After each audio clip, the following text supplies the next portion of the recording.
Happy Halloween. I'm Paul Edwards, author of the Mourner's Woods books, and first and foremost, a monster kid. Tonight I'm watching The Mummy's Hand from 1940, the first reboot in Hollywood history. Films had been remade in Hollywood prior to 1940. Even in the days of silent films, there had been remakes of previous films. But this film, The Mummy's Hand, was the first reboot. Mummy films had existed since the days of silent films. There had been a silent film called Eyes of the Mummy. In 1932, Boris Karloff, hot off his success in 1931's Frankenstein, starred in The Mummy for Universal Studios. In that film, Karloff's character was an ancient Egyptian wizard. As a punishment for his transgressions, they had buried him alive, wrapped up like a mummy. And so for thousands of years, he had stayed in this sort of twilight state between life and death in his sarcophagus, waiting to be resurrected by an ancient spell. And in the opening scene of The Mummy, that ancient spell is read by some modern-day archaeologists who find his tomb. And Karloff's mummy wakes up in the sarcophagus and shuffles very creepily and creakily out of its entombment, crosses the room, takes the sacred scroll from the archaeologists who had been reading it, and walks out into the desert night. Only in that opening scene is the character wrapped in bandages. For the rest of the movie, Karloff's character appears and speaks and acts as if he were a normal, living human being. The bandages are off, and he's interacting with people in the modern world. So when the early 30s monster craze had wound down, and the second half of the 30s, there was a lull in monster movies. There were very few monster movies made in the latter 30s. A new group of filmmakers started to revive the monster properties, starting in 1939 with Son of Frankenstein. And in 1940, they decided to revive the character of the Mummy. But the Mummy was re-envisioned. They weren't going to do the same version of the Mummy that Boris Karloff had played.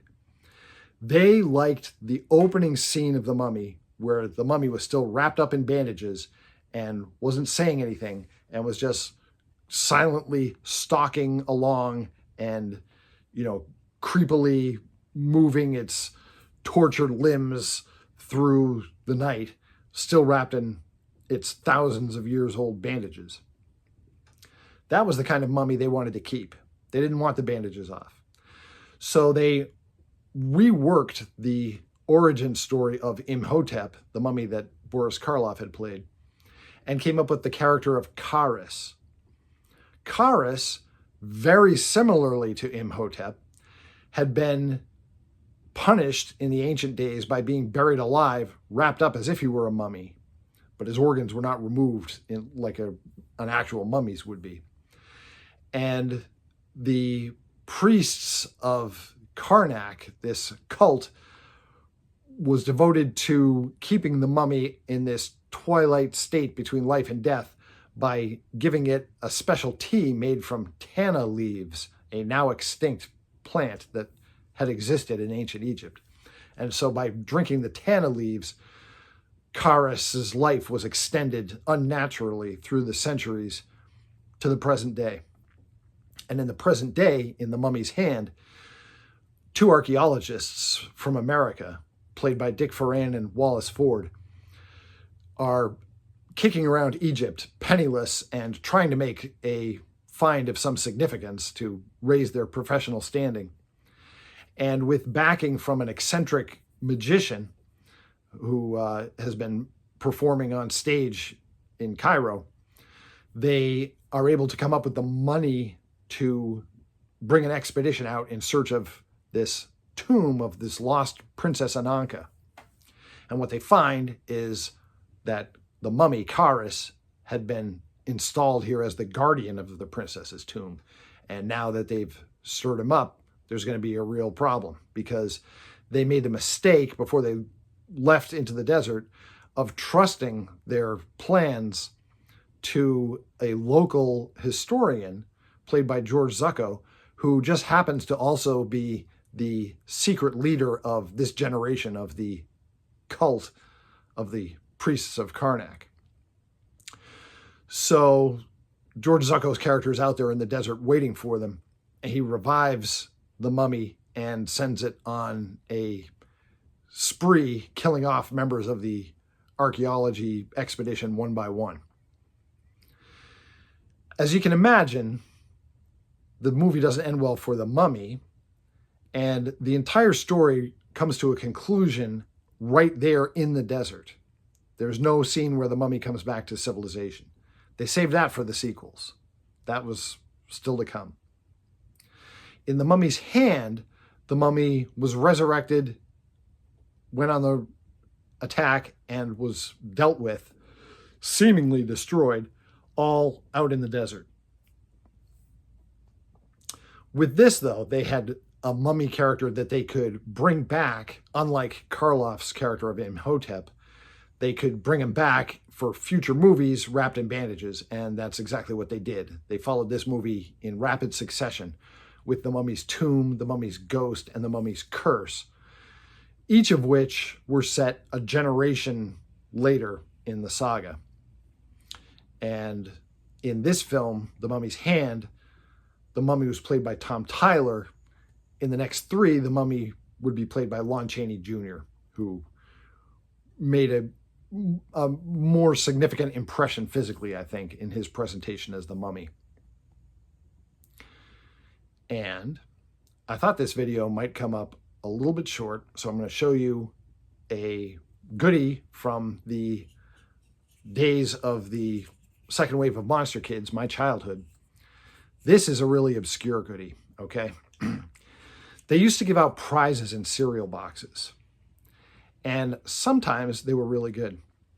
Because there was a monster craze going on in the 1970s when I was a kid, there was a cereal box collection of little glow-in-the-dark monster heads, and I happen to have the mummy that came in a box of Super Sugar Crisp.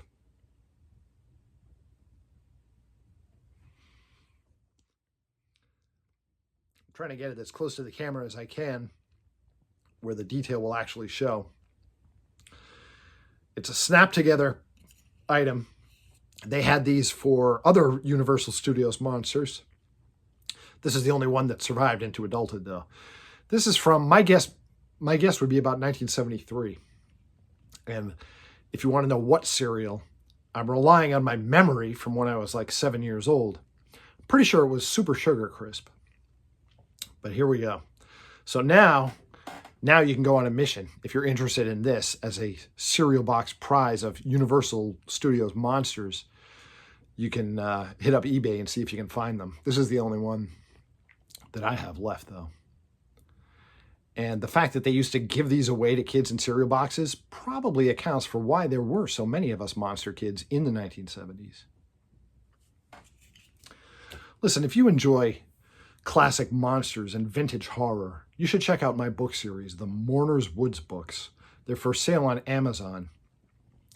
I set a series of stories in a haunted forest with different monsters in each book. My name again is Paul Edwards. My books are the Mourner's Woods books on Amazon. Thanks for letting me talk to you some about The Mummy's Hand. Happy Halloween. I'll see you in Mourner's Woods.